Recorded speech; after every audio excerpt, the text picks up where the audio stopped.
Let's move over to some basic activity management within CRM. Jumping over to the Outlook interface, you can see we have our Sugar Connect, and we're going to click down here on an email. By reading the email from Eric, you see he's asking to be called or reached out to regarding the capital budget for next year's lab equipment purchase. By looking adjacent here, we can see Eric is a member of Blue Glass Pharmaceuticals. Down below, we can see the subpanels within CRM, and we can look to see if there are any existing opportunities here. We can also log this email. There's a couple choices here. By clicking the Sugar Connect icon, you can actually go in here and quickly archive the email. But also additionally, within Sugar Connect, we can click up here on the mail envelope. We can click to auto archive all email moving forward.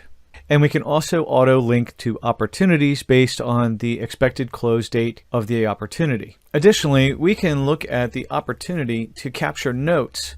In this case, we'll view in Sugar and navigate from my Outlook window directly to the record of the person who just emailed me.